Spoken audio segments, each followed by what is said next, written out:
So, ఇంక morning trade తీసుకుందాం అనుకున్నాను. బట్ అప్పటికే ప్రైస్ పెరిగిపోయింది. ఇంకా తర్వాత క్యాన్సిల్ చేశానండి. ఎందుకంటే ఇది ప్రైస్ ఇంకా పెరిగిపోతూనే ఉంది. క్యాన్సిల్ చేశాను చూడండి ఒకసారి. ఇంకా ఆ తర్వాత ఇంకా సెకండ్ ట్రేడ్ కోసం వెయిట్ చేస్తున్నాను.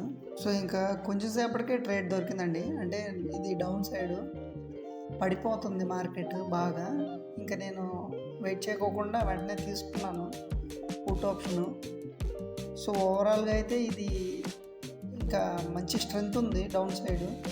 ఎందుకంటే అప్పుడే ఇది రేంజ్ బ్రేకౌట్ ఇచ్చింది. సో, బ్రేకౌట్‌లో ఎంటర్ అయ్యాను నేను. మంచిగా ప్రాఫిట్‌లోనే ఉంది తీసుకున్న దగ్గర నుంచి కూడా.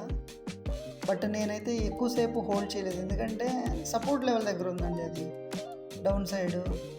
సో, ఇంకా మళ్ళీ రివర్సల్ అవుతాదేమో రిస్క్ ఎందుకని రిస్క్‌ని రెడ్యూస్ చేశాను. అంటే ఎక్కువ సేపు ఉంచలేదు ఇంకా పొజిషన్‌ని. చాలా క్విక్‌గా క్లోజ్ చేశాను. క్లోజ్ చేసింది కూడా మన రెగ్యులర్ ప్రాఫిట్‌లోనే. సో, రెగ్యులర్‌గా ఎంత ప్రాఫిట్ వస్తుందో ఇంక అంతే వచ్చేది ఈరోజు కూడా. కన్సిస్టెన్సీ అండి. ఇక్కడ కన్సిస్టెన్సీ చాలా ఇంపార్టెంట్. ఒక్క రూపాయి సంపాదించినా కూడా నో ప్రాబ్లమ్ అండి. అది సో, ఇంకా చార్జెస్ బాగా ఉన్నాయి. చార్జెస్ మీరు ట్రేడ్ చేసినప్పుడు మీకు అర్థమవుతది. సో, క్లోజ్ చేశాను చూడండి ఒకసారి. ఇంకా తర్వాత ఈ ఎందుకంటే ఇంక కొంచెం తర్వాత కూడా ట్రేడ్ అటు ఇటు వోలటైల్‌గా మూవ్ అయింది. సో, నేనైతే ఎగ్జిట్ అయ్యాను ఓవరాల్‌గా. ఎందుకంటే ఎక్కువ ప్రాఫిట్ అక్కర్లేదు నాకు. నాకు ఎర్లీ స్టేజ్‌లో అక్కర్లేదు. బిగినింగ్ కాబట్టి.